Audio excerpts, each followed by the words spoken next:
श्री जी, मेरे लिए कोई ऐसा दुनिया रचित कर दे कि जिससे मैं 2008 और 9 में जाकर आपका पहला शिष्य बन जाऊं और सारी सेवाएं खुद ले लूं। अभी ये जो रचना है ये, ये तुम्हें बेकार लगती है क्या? अरे भाई, पहले इसी में चल। नई सृष्टि की जरूरत क्या है? इतनी भारी सृष्टि है, अनंत सृष्टि है, इसका पार थोड़ी कोई पा सकता है। मृत्युलोक, अंतरिक्ष, स्वर्गलोक, महारलोक, जनलोक, तपलोक, सत्यलोक। अभी तो आप मृत्युलोक को ही पूरा नहीं जानते हैं, तो अभी तो मृत्युलोक का ही पार नहीं पाए। पर नई सृष्टि की जरूरत क्या है? जो सृष्टि है उसी का पार नहीं पाए। फिर नीचे पाताल, रसातल, तलातल, महातल, ये जो 7 लोक हैं, नीचे लोक है। इस पूरे को एक ब्रह्मांड कहते हैं। ऐसे करोड़ों ब्रह्मांड हैं।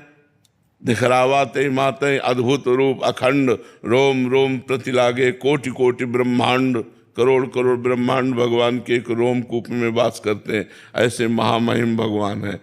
तो हमें और सृष्टि की जरूरत क्या? जो सृष्टि है इसी में हम भगवान का भजन कर लें, इसी में हम भगवान का चिंतन कर लें। और मांगना ये चाहिए कि प्रभु कभी ऐसा हो कि मैं आपके शिष्यों का शिष्य बन करके रहूं, मैं आपके दासों का दास बन के रहूं। कभी ऐसा सौभाग्य हो तो आप आगे बढ़ जाओगे, और सबसे बड़े शिष्य बनना चाहोगे तो कुछ नहीं बन पाओगे। बताया ना, परमार्थ में सबसे जो अपने को जीरो समझता है वही आगे चल के हीरो बनता है, और जो पहले ही हीरो बनना चाहता है वो जीरो हो जाता है, वो फिर कुछ नहीं होता। परमार्थ में जो छोटा बना वही महान बन जाता है। जाकर के भगवान उसी को महान बना देते हैं। रचना ओम प्रकाश अवस्थी जी। राधे राधे पूज्य महाराज जी, जब अंत में सब परमात्मा में विलीन हो जाते हैं तो पितृ और जीव आत्मा का क्या अर्थ है? अंत में परमात्मा में कोई ज्ञानी होकर थोड़ी विलीन होते हैं। जो ज्ञानी होकर विलीन होते हैं वो उनका मोक्ष हो जाता है। जो अज्ञान की धरा में ही विलीन होते हैं, जब सृष्टि का लय होता है, तो जब पुनः सृष्टि का निर्माण होता है तो फिर वही अपनी कर्म गति में आ जाते हैं। तो बात लीन होने की जिंदा में है कि हम जिंदा में भगवदाकार लीन हो गए मनुष्य शरीर में, तो हमारा काम बन गया। मरने के बाद सृष्टि का विनाश होने पर भगवान में लय होना, वो काम बनना नहीं है। काम बनना है जीवित भगवान का भजन करके मोक्ष को प्राप्त करना या भगवत प्रेम प्राप्त करना। समझ में आ रही बात? हाँ, जब तक जिंदा भजन नहीं करोगे, जिंदा में अविद्या अज्ञान का नाश नहीं करोगे, तब तक भगवान में विलीन होने पर भी कोई बात नहीं बनेगी। जब नवीन सृष्टि होगी तो अपने कर्मों के साथ तुम्हारा पुनः जन्म मरण चक्र चलता रहेगा। रोहित अग्रवाल जी। जय श्री हरिवंश। श्री हरिवंश महाराज जी। महाराज जी, आप कहते हैं कि पूर्व पाप नष्ट होते ही आनंद होगा, तो महाराज जी कोई ऐसा जानने का प्रमाण है जिससे पता चले कि पूर्व पाप कितना रह गया? वही आनंद ही प्रमाण है। जैसे जैसे पाप नष्ट होता जाएगा वैसे वैसे उत्साह भजन में बढ़ता जाएगा और आनंद की अनुभूति होने लगेगी। भगवान अच्छे लगने लगेंगे, भगवान के चरित्र का नशा हो जाएगा कि बिना भगवान की महिमा सुने, बिना चरित्र सुने आपको चैन नहीं पड़ेगा। सब में भगवान की भावना होगी, सबको प्यार करने की इच्छा होगी, सबका उपकार करने की इच्छा होगी। ये निष्पाप पुरुष के लक्षण होते हैं।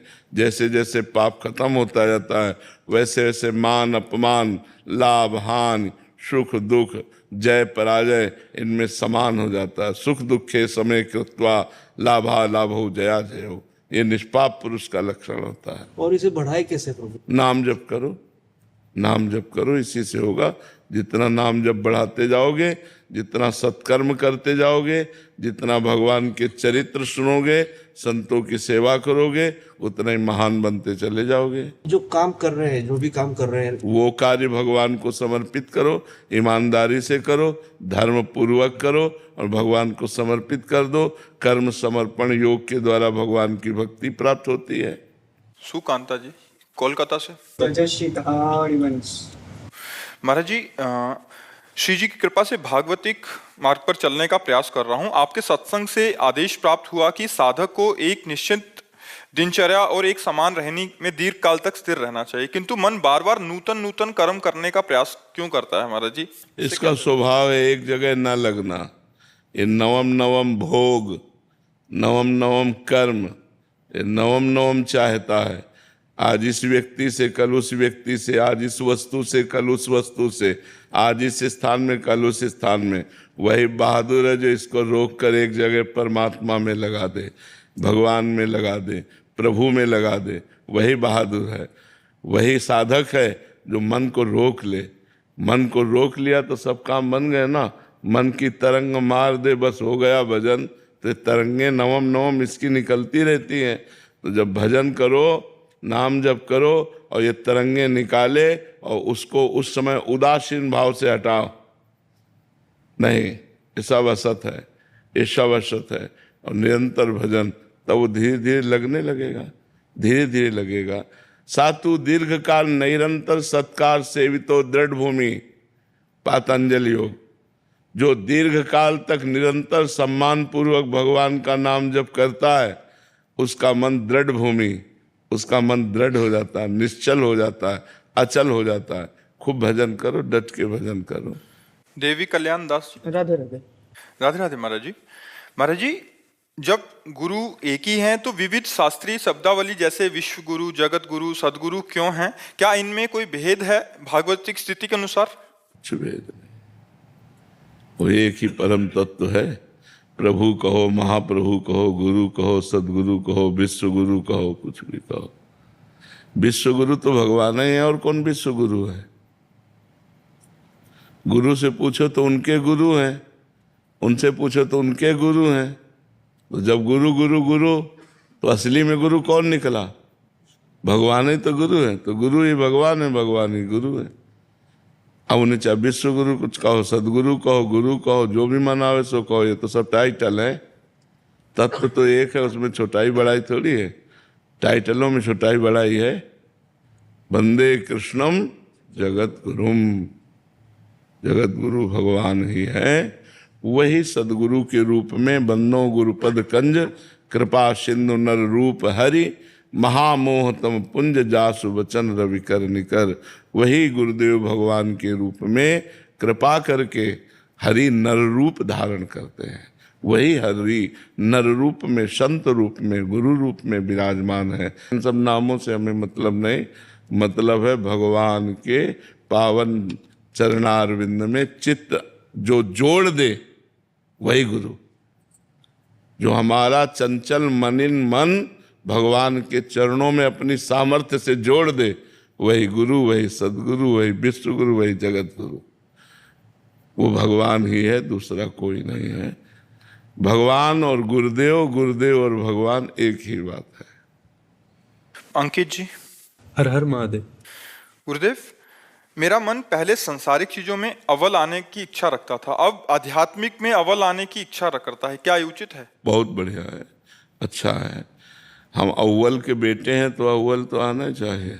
नंबर 1 के बेटे हैं, भगवान नंबर 1 है ना, उनसे बढ़कर कोई है नहीं। और उन्हीं की हम सब अंश, ममैवांशो जीवलोके जीव भूता सनातना, हम भगवान के सनातन अंश हैं। तो भगवान सबसे बड़े हैं, तो हम सबसे बड़े बनना चाहते हैं जिस डिपार्टमेंट में जाएं। चूंकि नंबर 1 के हम हैं तो नंबर 1 के बनना चाहते हैं, इसमें कोई छोटी बात नहीं। पर नंबर 1 के परमार्थ में वही बन सकता है जो अपने को सबसे छोटा समझता है। जो अपने को इसमें सबसे छोटा समझता है वही महान होता है। जो प्रणाम करवाने वाला महान नहीं होता, प्रणाम करने वाला महान होता है। परमार्थ की जो गणित है वो दूसरी है। जैसे मान लो आप लोग प्रणाम कर रहे हो तो ये कि ये महान है इसलिए प्रणाम नहीं। महान वो है जिसने अपने अहंकार को रद्द करके और सर झुका दिया, वो महान है। परमार्थ में जो प्रणाम करता है, जो छोटा होता है, जो सबको बड़ा मानता है, वो महान होता है। तो ये श्रद्धा, अहंकार रहित होना, दैन्य होना, ये महानता का विषय है। इसमें अव्वल वही है जो सबसे नीच बन गया। त्रणादपि सुनीचेन तरोर्यु सहिष्णुना अमानिना मान देन कीर्तनीया सदा हरि। जो अपने को तृण से नीच समझता है वही अव्वल नंबर में पहुंच पाएगा। जो अपने को कुछ समझता है, माया उसे परास्त कर देगी। जो अपने को सबसे छोटा समझता है वही महान होता है परमार्थ में। आशिता जी, नागपुर से। राधे राधे महाराज जी। महाराज जी, सच्ची भक्ति और केवल कर्म कांड में क्या अंतर है? केवल अगर सही ढंग से शास्त्रीय कर्म कांड किया जाए तो स्वर्ग लोक की प्राप्ति होगी, और सच्ची भक्ति की जाए तो भगवान की प्राप्ति होगी। कर्म कांड की सामर्थ्य भगवान की प्राप्ति नहीं करा सकती। कर्म कांड केवल स्वर्ग तक ले जाता है। यज्ञ याग आदि जो नाना प्रकार के कर्म हैं, उनका केवल यज्ञ आदि का फल जाकर स्वर्ग में भोगो, और पुण्य क्षीणे मृत्यु लोके विशंति। और जो भगवान की भक्ति करता है उसे श्री भगवान की प्राप्ति होती है, जो अखंड होती है, अविनाशी होती है, पुनः जन्म मरण नहीं होता, कोई दुख नहीं होता, अत्यंत आनंद की अनुभूति होती है। जो भगवान का भजन करते हैं, भगवान की लीला कथा सुनते हैं, भगवान की सेवा करते हैं और हर कर्म भगवान को समर्पित कर देते हैं और एक एक श्वास भगवान का सुमिरन करते हैं, वही सच्चे भक्त हैं। ऐसे भक्तों के अधीन भगवान हो जाते हैं, लेकिन कर्म कांड के अधीन भगवान नहीं होते। कर्म कांडों का पुण्य फल मिलता है और उसे स्वर्ग आदि भोग कर पुनः जन्म मरण के चक्र में आना पड़ता है। डॉक्टर सुदेश गुप्ता जी, जम्मू से। राधा बोलो श्री हरिवंश महाराज। श्री हरिवंश महाराज जी। महाराज जी, जब हम वृंदावन आते हैं, यहाँ के दिव्य वातावरण और साधु संतों के सानिध्य में रहते हैं, तो ये अनुभव होता है कि यही सत्य है, यही जीवन का वास्तविक स्वरूप है। परंतु जब हम लौटते हैं और धीरे धीरे संसार का जीवन व्यतीत करने लग जाते हैं, तो वही उसी में उलझ के रह जाता है। महाराज जी, ऐसे में अपनी स्थिति को कैसे स्थिर करें? नाम जप के द्वारा, भगवान की लीला गुणानुवाद के द्वारा। हम जहाँ भी भगवान का नाम जप करते हैं, भगवान की लीला चरित्रों का गायन श्रवण करते हैं, वहाँ माहौल भक्ति का बनता है। नहीं बनेगा तो हमारे हृदय का तो बनेगा। जब विभीषण जी लंका में रहकर भगवान की महान भक्ति कर सकते हैं, भगवान कह रहे तुम सारीखे संत प्रिय मोरे, धरऊं देह नहीं आन निहोरे। तुम्हारे जैसे संतों के लिए मैं अवतार धारण करता हूँ, भगवान कहते हैं विभीषण जी को। तो विभीषण जी जब साधुता धारण करके भजन लंका में कर सकते थे, तो हम फिर भारत में या विदेश में क्यों नहीं कर सकते? हमारा हृदय पावन बना रहे। एक हृदय बाहरी वृंदावन और एक हृदय अंदर वृंदावन। हमारे उर वृंदावन और माया काल जहाँ नहीं व्यापे, यहाँ माया काल नहीं में। यदि हर समय नाम जप चल रहा है, भगवान की मधुर मधुर रूप माधुरी का ध्यान हो रहा है, भगवान की लीला चरित्रों का श्रवण कथन कर रहे हैं, तो कोई प्रभाव नहीं पड़ेगा। हमारी बैटरी बराबर चार्ज रहेगी। नहीं, यहाँ क्या है, यहाँ भागवतिक माहौल है, तो यहाँ भक्ति की वृद्धि होती है। और वहाँ माया का माहौल है, तो वहाँ धीरे धीरे हमारी भक्ति क्षीण होती जाती है और हम लुभावने माया के दृश्यों में फंसने लगते हैं। लेकिन यदि हम वहाँ भी अपनी भक्ति को पुष्ट रखें, भगवान नाम कीर्तन, भगवान नाम जप, भगवान की लीला कथा, तो हमारे अंदर उतना प्रभाव माया का नहीं पड़ेगा और हम बलवान भक्त होकर के कहीं भी बैठ करके भगवान का चिंतन कर सकते हैं। सावित्री त्रिपाठी जी। राधे राधे। महाराज जी, 70 वर्ष के पश्चात क्या पूर्ण जीवन सिर्फ भगवत स्मरण में समर्पित कर देना चाहिए? 70 वर्ष के क्यों? हम तो कहते हैं जब से होश संभाले तब से भगवान को समर्पित कर देना चाहिए। 70 वर्ष तो बहुत बर्बाद हो गए, बहुत। लेकिन अब लो नशानी अब ना न सही हो। अब जितना बचा है उतना भगवान के चरणों में अर्पित कर दो। हर श्वास नाम जप करो। पता नहीं कौन सी श्वास आखिरी हो, तो जो श्वास आखिरी होगी उसमें नाम जप किया तो तुम्हारा मंगल हो जाएगा, तुम्हारा कल्याण हो जाएगा।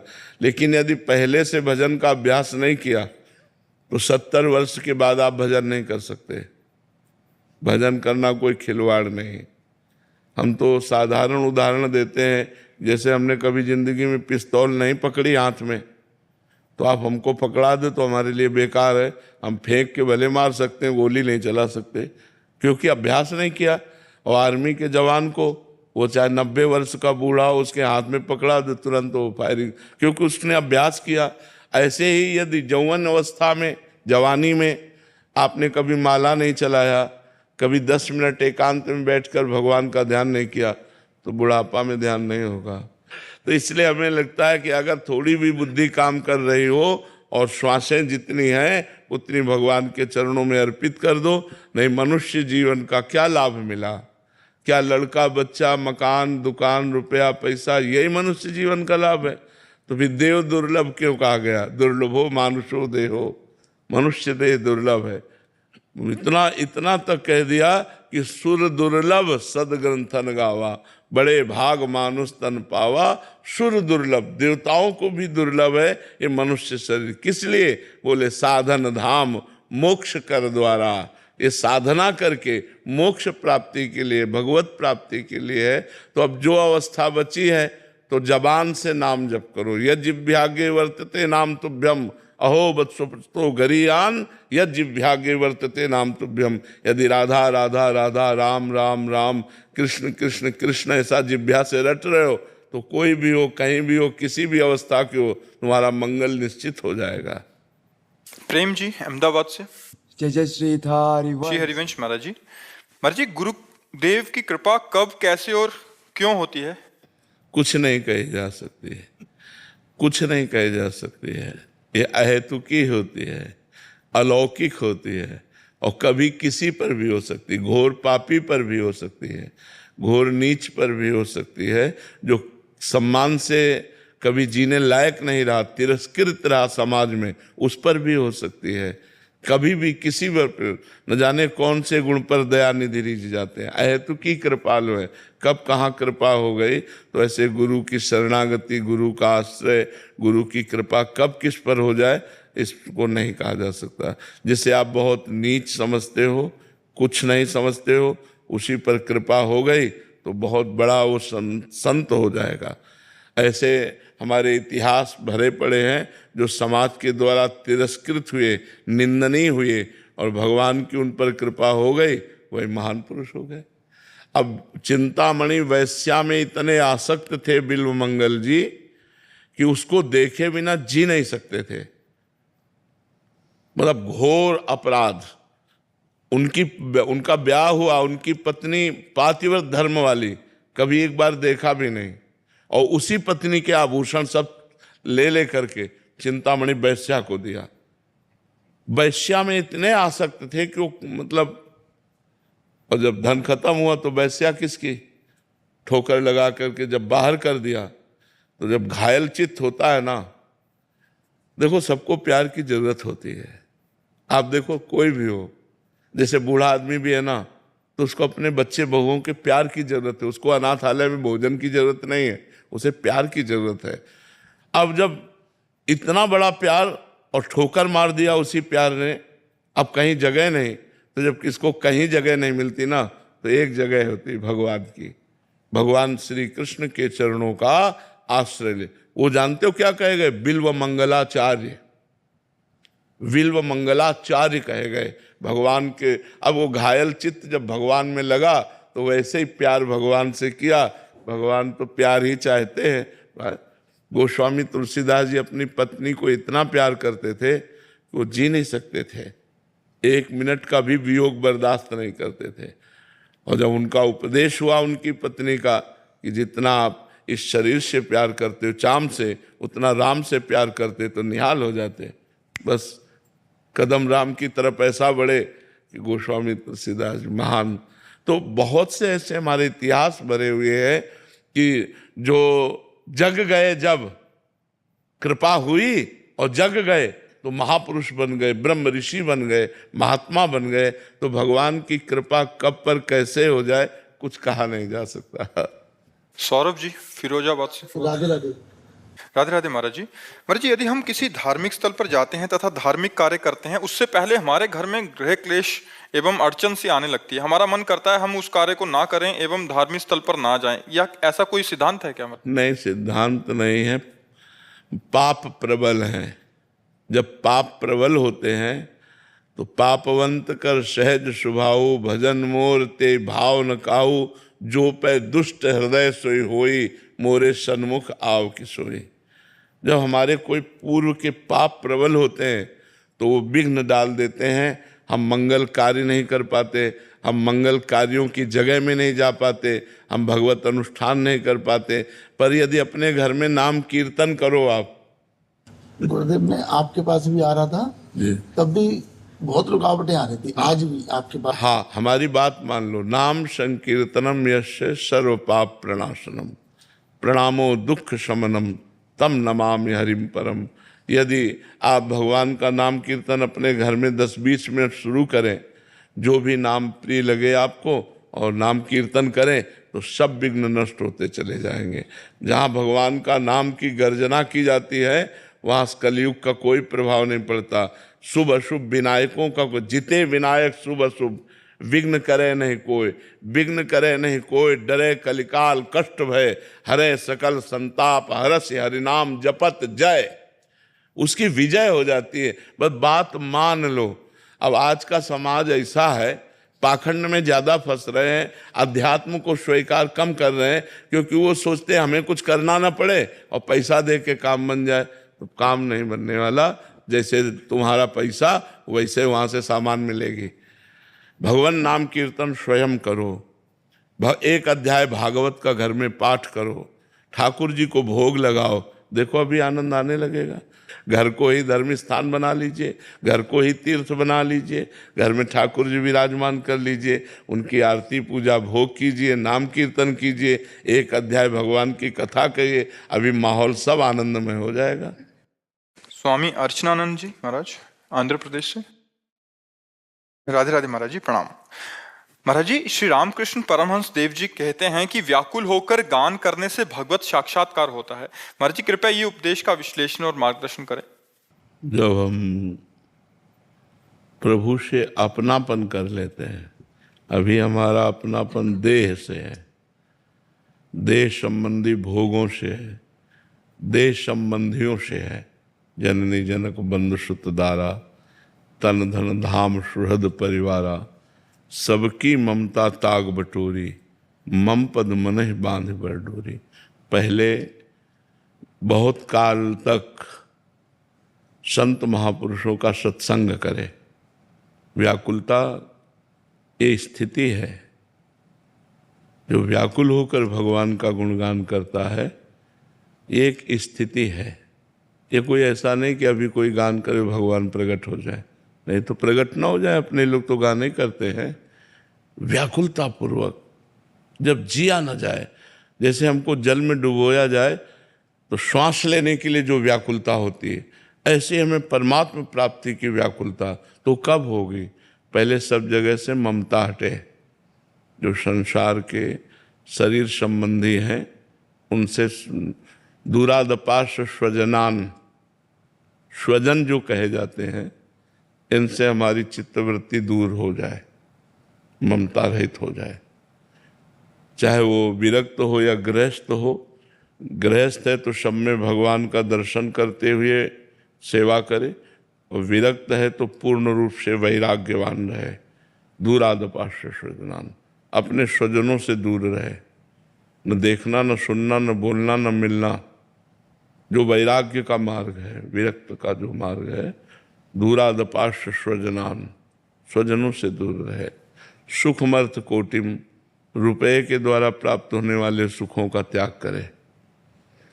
अन्य सर्वेषु साधन वरेषु, जो अन्य साधन है अपने प्रभु के प्रेम में विक्षेप डालने वाले, उनका त्याग कर दे। एकमात्र प्रभु की शरण ग्रहण करे। और शरणागति में भगवान के अनुकूल आचरण करे, प्रतिकूल का त्याग करे। श्री कृष्ण अनुकूलस्य प्रतिकूलस्य विसर्जनम। खूब भगवान का नाम जप करे, भगवत भक्तों का संग करे, भगवान की लीला गुणों को खूब सुने, गायन करे। जब बहुत काल ऐसा किया जाता है, तब अंतःकरण पवित्र होता है। जब पवित्र हृदय होता है तो अपने को अभाव खटकता है भगवान का, अब जिया नहीं जाता। दरस बिन दूखन लागे नैन, जब से तुम बिछुरे पिए प्यारे, कबहु न पायो चैन, दरस बिन दूखन लाग। कुछ अच्छा नहीं लगता। वो हृदय छटपटाता है, व्याकुल होता है। कहाँ जाऊं, क्या करूं, किससे मैं प्रार्थना करूं जिससे मेरे प्राण प्रीतम भगवान का दर्शन हो जाए। जैसे गोपीजन, फिर गोपीजनों ने गोपी गीत गाया ना, व्याकुलता पूर्वक गीत गाया, तो कह रुदु सुश्रम राजन कृष्ण दर्शन लालसा। सब भगवान के लिए एक स्वर में रो पड़े, व्याकुल, प्राण व्याकुल हो गए और सब ने भगवान को पुकारा। तो तासा माविर भूच्छौरी स्मयमान मुखाम्बुजा पीताम्बर धराश्रग्वी साक्षात मनमथ मनमथा। साक्षात काम के भी मन को मथ देने वाला वो सौंदर्य रूप पीताम्बर धारण किए हुए ललित त्रिभंगी, उन्हीं के बीच में प्रकट हो गए भगवान। तो व्याकुलता बहुत बड़ी चीज है, बहुत बड़ी स्थिति है। व्याकुलता कोई हंसी खेल थोड़ी, व्याकुलता कुछ अच्छा नहीं लगता। और कछु न सुहाए, नहीं खान पान ते भावे है, नहीं कोमल वसन सुहावे है, सब विषय लगे ते खारा है, हरि आशिक का मग न्यारा है। कुछ अच्छा नहीं लग रहा, मुझे भगवान चाहिए, मुझे प्रभु चाहिए। और प्रभु की चाह के लिए वो तड़प रहा है, ऐसे को प्रभु मिल। ऐसा तो जब पुकारेगा तो भगवान प्रकट हो जाएंगे, जब पुकारेगा।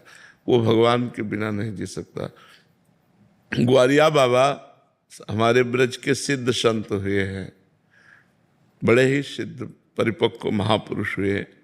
तो 20 वर्ष भजन करते हो गया, भगवान ने साक्षात दर्शन नहीं दिए। भाव में दर्शन आना अलग बात है, स्वप्न में दर्शन होना, भाव में दर्शन, लेकिन साक्षात का मतलब हम और आप जैसे बैठे। तो सखा भाव था भगवान से। तो एक दिन उनको गुस्सा लगी कि यार, भगवान को यार कहते थे, कि यार तुम हमारे बिना रह सकते हो तो अब हम तुम्हारे बिना भी रह सकते हैं। आज से तुम्हारा भजन नहीं करेंगे, आज से न तुम्हारा ध्यान करेंगे न तुम्हारा भजन ये मान है। भक्त के हृदय में कभी कभी प्रणय कोप होता है, इसे प्रेम कोप कहते हैं, प्रेम गुस्सा कहते हैं। जाओ, जब तुम हमारे बिना रह सकते हो तो मैं तुम्हारे बिना रह सकता हूँ, आज के बाद भजन नहीं करूँगा। और जिस संत को भजन करते देखते माला छीन लेते, बोले बड़ा निष्ठुर है, क्यों भजन करते हो? उसका पूरा जीवन हो गया भजन करते हुए, एक बार भी हमको दर्शन नहीं दिया। और मतलब वो ऐसे नाराज हो गए ठाकुर जी से। अब सोचो, भला जिनका भजन का अभ्यास हो, भजन छोड़ कैसे सकते हैं? कैसे छोड़ सकते हैं कि आज से भजन नहीं करेंगे तो भजन नहीं होगा? तो स्वाभाविक होगा ना, क्योंकि अभ्यास है। तो शाम टाइम यही रमण रहती है, यहीं ऐसे बावरे बने घूम रहे थे, आवाज आई, ए ग्वारिया बाबा।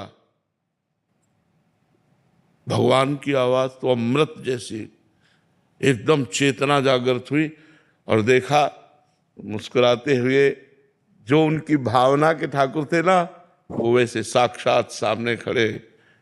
उन्होंने सोचा, तो उनको पक्का विश्वास था आएगा, तो उन्होंने सोचा था जब आएगा तो हम देखेंगे नहीं, बोलेंगे नहीं, छुएंगे नहीं।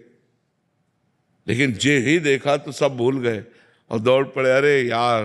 और भगवान को ऐसे गले, जब गले लगाया तब फिर याद आई कि हमने तो नियम लिया था। तब उन्होंने छोड़ दिया और कहा तुम इतने निष्ठुर हो। तो उन्होंने कहा कि बाबा, हम व्याकुलता के बिना नहीं मिलते। जिस मिलन की आज व्याकुलता हुई है, यदि ये पहले हो जाती तो हम पहले मिल जाते। अब आज से तुम नाराज मत होना, जब चाहोगे मैं तुम्हें इसी रूप में मिलूंगा।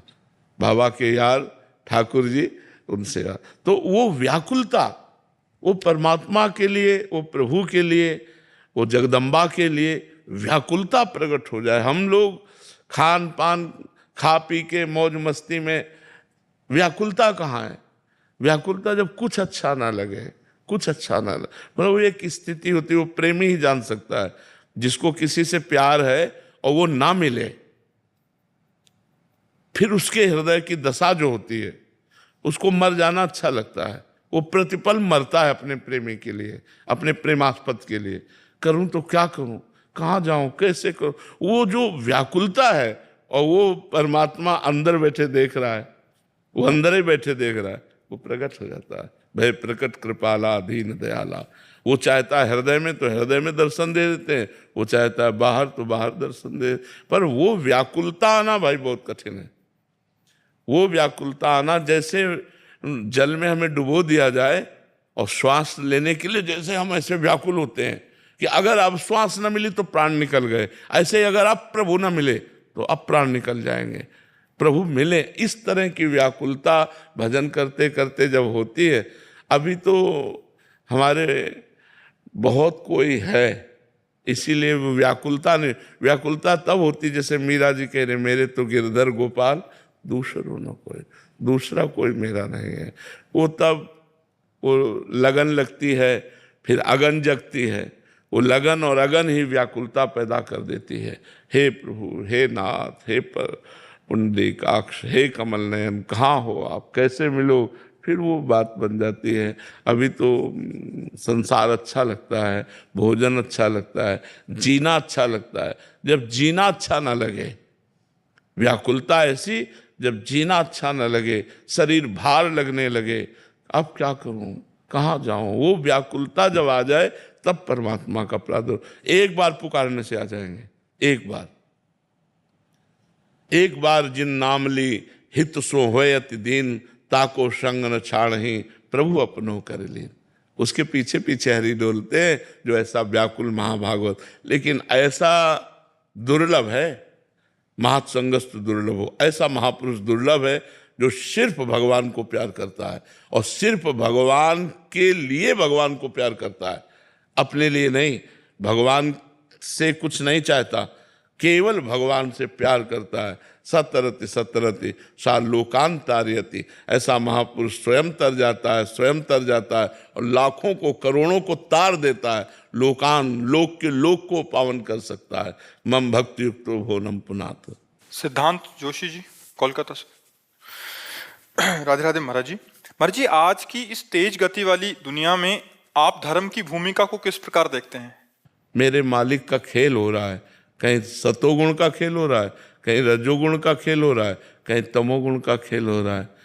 हम ना दुनिया में रहते हैं और ना हम दुनिया देखते हैं, हम प्रभु में रहते हैं और अपने प्रभु को देखते हैं। तो हम तुम्हें कैसे बताएं कि दुनिया का हाल क्या है। हमारे प्रभु का खेल हो रहा है, रजोगुणी खेल हो रहा है, तमोगुणी खेल हो रहा है, सतोगुणी खेल हो रहा है, सृजन का खेल हो रहा है, पालन का खेल हो रहा है, संहार का खेल हो रहा है, मेरे प्रभु का खेल हो रहा है। प्रभु तो अब कैसे इसमें बताएं। अब उतर करके इस बात से हम आपको बता रहे हैं कि आज आधुनिकता की प्राथमिकता दी गई है।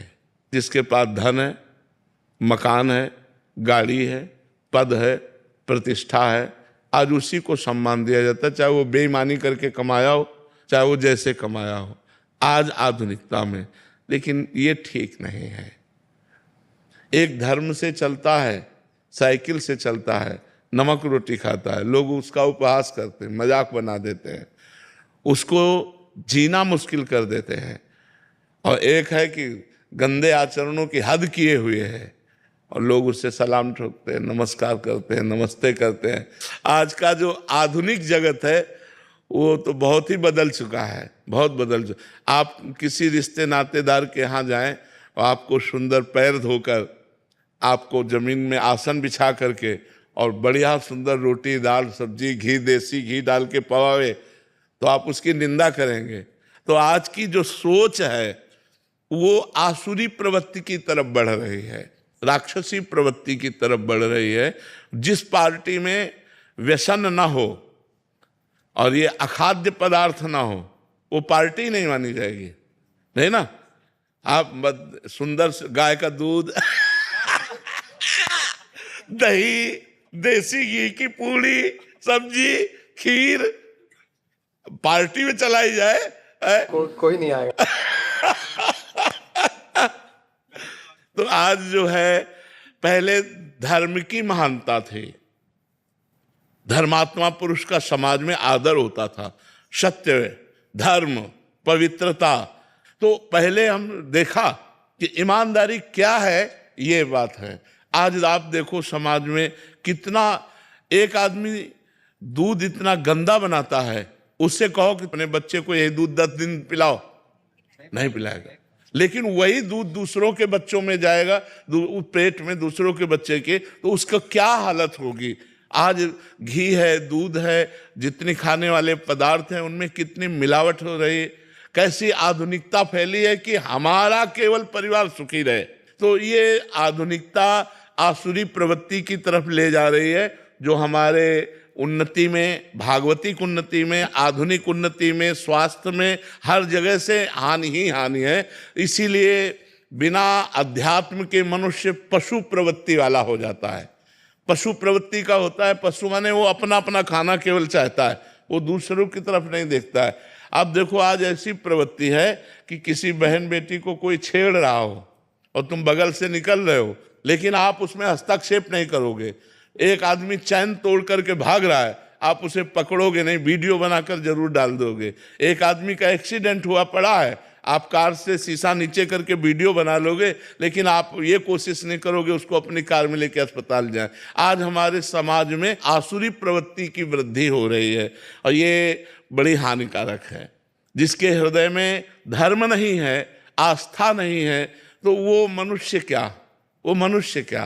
तो ये मनुष्यता धीरे धीरे जा रही है, इसीलिए अध्यात्म की बहुत जरूरत है। तो अगर अध्यात्म हमारे देश में बढ़े तो सुधार हो, नहीं तो आज जैसे आप कह रहे हैं बात कि आज होड़ लगी हुई है कि किसी भी तरह हम उनसे आगे बढ़ें, ये होड़ लगी हुई है। ये होड़ लगी नहीं है कि हम धर्म से चले, दूसरों का हित करें, दूसरों का मंगल करें, ऐसी भावनाएं प्रायः जा रही हैं। तो हमें लगता है अध्यात्म ही सुधार सकता है। अगर अध्यात्म से जुड़ा जाए, हमारी समाज जुड़े, और हम देख रहे हैं बहुत लोग जुड़ रहे हैं, करोड़ों लोग, लाखों लोग जुड़ रहे हैं और बहुत परिवर्तन भी हो रहा है लोगों को, क्योंकि यहाँ आकर के जब बताते तो हमें पता चलेगा। हम तो कहीं आते जाते नहीं, तो हमको यहीं पता चलता है कि भाई हमारा परिवर्तन हुआ, हमने शराब छोड़ दी, हमने गंदे आचरण छोड़ दिए, हम नाम जप करते हैं। तो इस तरह से हमारे समाज का परिवर्तन हो सकता है।